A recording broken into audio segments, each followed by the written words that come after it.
Class is now in session. I'm Professor Hockey, and today we'll be discussing some NHL news. We finally have some relatively concrete details about what is going to happen for the upcoming 2021 season. So we have a start date. There was a lot of discussion about when we would end up starting the season. At first, we were looking for December. Then they were aiming for January 1st. Then there were rumors that we might not even start until February. But finally, we have a date. It is tentative. It can change, but it should be around that time, January 3rd. So just about 10 months since the season paused back in March of 2020.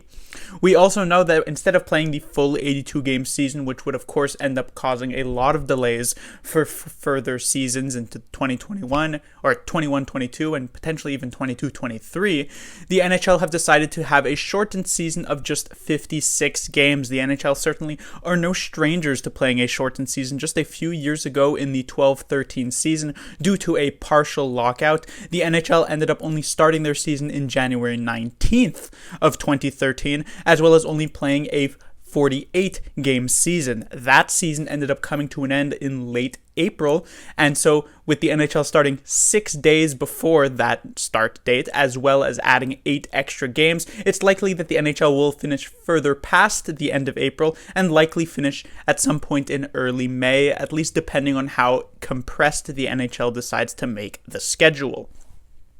This would make it so that the playoffs of this coming season would likely finish late June or potentially early July, which, if the NHL does want to keep everything on track for the following season, would make it so that the draft would likely come at some point in mid-July. Free agency would likely open either late July, or if they want to try and get some normalcy back, maybe open it in August 1st to try and keep that whole first of the month situation going, and then just have a shortened off-season before camp opens in mid-September, and the NHL season starts once again in early October. Having said all this, personally, I find that a 56-game season is actually pretty beneficial to me and likely to a lot of hockey fans. An 82-game season, while is nice, does sort of drag on a bit. Usually the first 30-40 games of a season are pretty exciting. The season has just come back after a long off season, and so you're with your team and you're with that honeymoon phase through the first 2-3 months of the year. And then of course the last 20 games of the season, let's say from games 60 to 82, you're in that point where you're looking for your team to try and make a push for the playoffs or maybe a push for the top divisional spot. There's a lot of playoff races going on, so it's just generally exciting for the last month and a half, maybe 2 months of the season.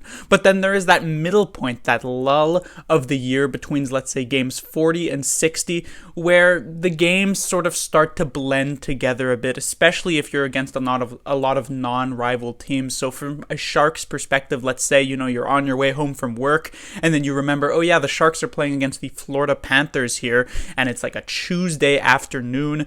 Do you really rush home so that you can watch that game on TV, or maybe you decide to go do something else, right? The games just aren't as exciting for a lot of hockey fans during this middle part of the season. So the 56-game season somewhat solves that, because you will still have that honeymoon phase of the first 30-40 games of the year where you're excited to finally watch some hockey, especially for Sharks fans who have not yet seen their team play from when the season starts. 10 months, as I said, they have not played a single game since the season got canceled in mid-March.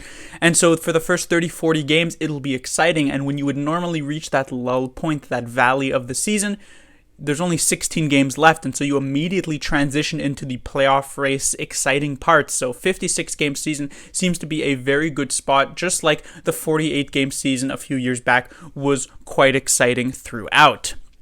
Finally, the last major detail to tackle for this 2021 season is the division structure. The NHL is a Canadian and American league, and as such there are American and Canadian teams. But right now, travel over the Canadian and American border is somewhat complicated, and all of the divisions, or almost all of the divisions in the NHL, are sprinkled with a few Canadian teams. The Pacific have the Canucks, the Flames, and the Oilers. The Central Division have the Winnipeg Jets, as well as the Atlantic Division having the Canadiens, Leafs, and Senators.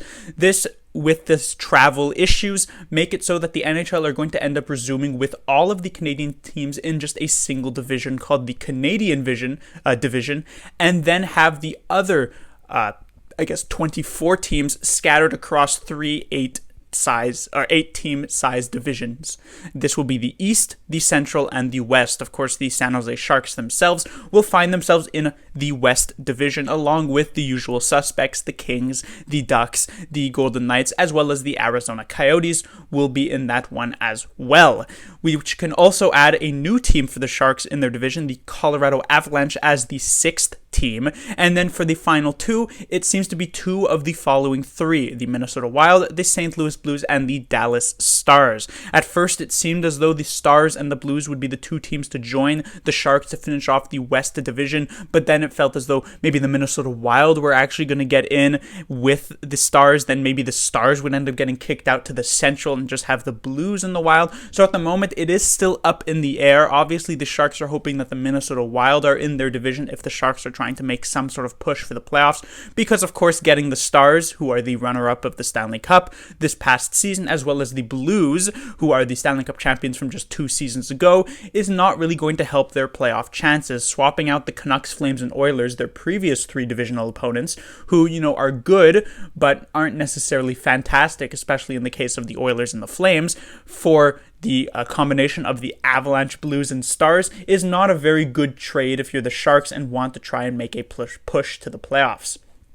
In a situation where it is, let's say, the Wild and the Blues who get in, you probably have your top 3 teams in this division being the Golden Knights, the Avalanche, and the Blues, but that 4th spot, which could end up being a playoff spot, could very well be up for grabs depending on how competitive the Sharks actually look in the upcoming year. So divisions are still up in the air, but right now the Sharks are likely crossing their fingers that the Minnesota Wild, more of a rebuilding team, end up in their division for this upcoming shortened season. But again, everything here is somewhat tentative, and so while most of these details are in place, and we do know that there will indeed be a season barring some sort of catastrophe, the details do still need to be ironed out, but the excitement is definitely there. Class dismissed.